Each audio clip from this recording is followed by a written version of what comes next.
Sorotan berikutnya, Saudara, Harvey Muiz divonis 6 tahun 6 bulan penjara dalam kasus korupsi timah yang merugikan negara 300 triliun rupiah. Vonis hakim lebih ringan dari tuntutan jaksa.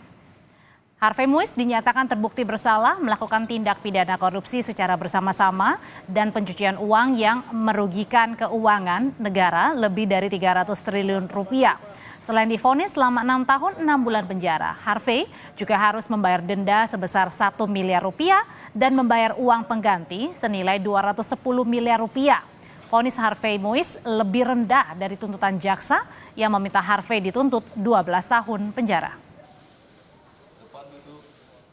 Satu, menyatakan terdakwa Harvey Muiz terbukti secara sah dan meyakinkan bersalah melakukan tindak pidana korupsi yang dilakukan secara bersama-sama dan melakukan tindak pidana pencucian uang yang dilakukan secara bersama-sama sebagaimana dalam dakwaan ke-1 primer dan dakwaan kedua primer.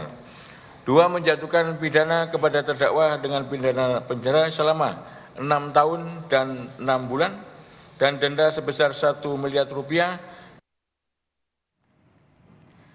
Hakim mempertimbangkan perbuatan melawan hukum dan unsur merugikan keuangan negara. Hakim anggota Suparman Nyompa bilang tindakan Harvey menginisiasi kerjasama sewa smelter dengan PT Timah Tbk tidak sesuai dengan ketentuan. Kerugian ini terdiri dari kemahalan sewa alat penglogaman hingga kerusakan lingkungan.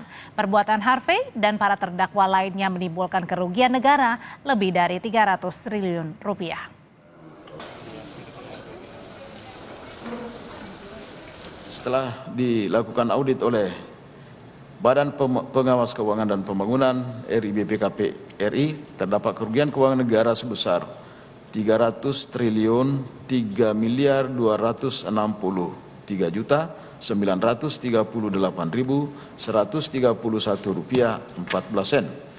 Sebagaimana laporan hasil audit penghitungan kerugian keuangan negara perkara dugaan tindak pidana korupsi tata niaga komunitas timah di wilayah izin IUP PT Timah Tbk tahun 2015 sampai dengan tahun 2022. Dalam sidang tuntutan yang digelar awal Desember lalu, Harvey Muiz dituntut 12 tahun penjara dan denda 1 miliar rupiah serta uang pengganti 210 miliar rupiah. Jaksa menilai perbuatan Harvey dalam kasus tata niaga komoditas timah telah merugikan negara 300 triliun rupiah. Tindakan korupsi yang diduga dilakukan Harvey juga disebut-sebut menguntungkan Harvey 210 miliar rupiah.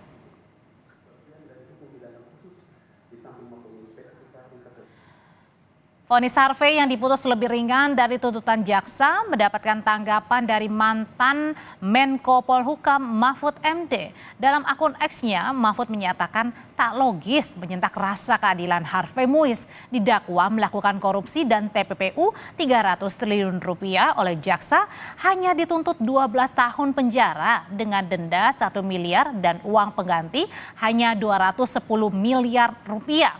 Vonis hakim hanya 6,5 tahun plus denda dan pengganti dengan total 212 miliar rupiah.